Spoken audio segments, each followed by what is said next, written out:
જગન્નાથજીની 148મી રથયાત્રા સંપન્ન થઈ। ભગવાને ભાઈ બહેન સાથે આખી રાત રથમાં વિતાવી। પત્નીને મૂકીને નગરચર્યા કરતા રૂક્ષ્મણીજી નારાજ થયા હતા।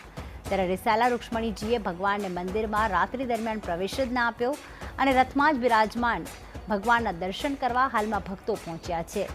રથમાં બિરાજમાન ભગવાનની રથમાં જ આરતી કરવામાં આવશે। તેમની નજર ઉતારી મંત્રોચ્ચાર સાથે તેમને બિરાજમાન કરવામાં આવશે। મંદિરમાં બિરાજમાન કરીને મંદિરમાં પણ વિશેષ આરતી કરવામાં આવશે। ભગવાન જગન્નાથજીની 148મી રથયાત્રા સંપન્ન થઈ, પરંતુ રૂક્ષ્મણીજી નારાજ હોવાના કારણે ભગવાન માટે મંદિરના દ્વાર જ ન ખોલ્યા। એવી લોકમાન્યતાને ધ્યાનમાં રાખીને આખી રાત ભગવાને રથમાં જ વિતાવી હતી। હવે ભાઈ બહેનની નજર ઉતારવામાં આવશે, કારણ કે ગઈકાલે નગરચર્યા કર્યા બાદ હવે ભગવાનની નજર ઉતારી તેમની આરતી કરવામાં આવશે। ત્યારબાદ શુભ મુહૂર્તમાં મંત્રોચ્ચાર સાથે તેમને મંદિરમાં ફરી બિરાજમાન કરવામાં આવશે અને મંદિરમાં પણ ભાઈ બહેનની વિશેષ આરતી થશે।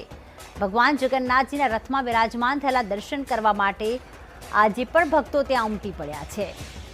148મી રથયાત્રા રંગે ચંગે નીકળી હતી। અનેક ભક્તોએ તેમાં ભાગ લીધો।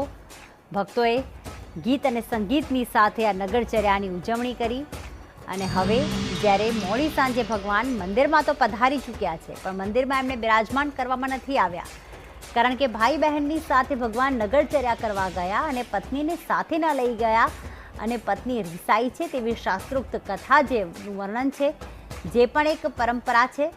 કહેવાય કે 148 વર્ષોથી આ જ પરંપરાને આગળ ધપાવવામાં આવી રહી છે અને આખી રાત ભગવાન રથમાં બિરાજમાન રહેતા હોય છે ને હવે ફરી એક વખત તમને નિજ મંદિર તેમના આસન ઉપર બિરાજમાન કરવામાં આવશે, પરંતુ એ પહેલાં તેમની આરતી અને નજર ઉતારવાની વિધિ પણ થશે અને ત્યારબાદ ફરી એક વખત આખું વર્ષ ભક્તોને દર્શન આપવા ભગવાન જે છે એ શાસ્ત્રોક્ત વિધિથી મંદિરમાં ભાઈ બહેનની સાથે બિરાજમાન થઈ જશે।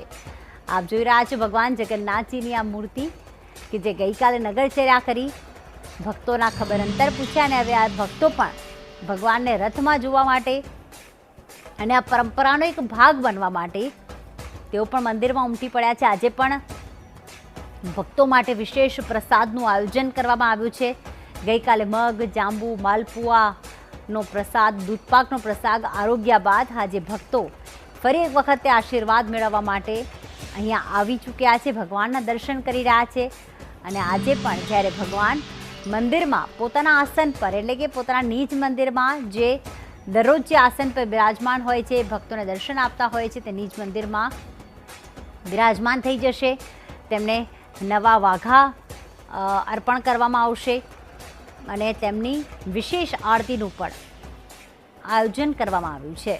તો ખાસ રિસાલા રૂક્ષ્મણીજીને હવે મનાવવાનો પ્રયાસ પત્નીને સાથે ન લઈ જતા પત્ની નારાજ થયા હતા અને પત્નીએ કહ્યું હતું કે હવે જો તમે ભાઈ બહેન સાથે ગયા છો તો રિસાયેલા પત્નીએ રાત્રે દ્વાર જ ન ખોલ્યું અને જેમ શાસ્ત્રોક્ત કથા કહેવાય છે કે મહેલમાં પ્રવેશ ન આપ્યો, તો આ જગન્નાથજી મંદિર એ પણ ભગવાન જગન્નાથજીના એક મહેલ સમાન જ છે અને એમાં દરવાજા બંધ કરી દેવામાં આવ્યા। આખી રાત પત્ની દરવાજો ખોલશે એ રાહમાં જ ભગવાને આખી રાત રથમાં જ વિતાવી હતી।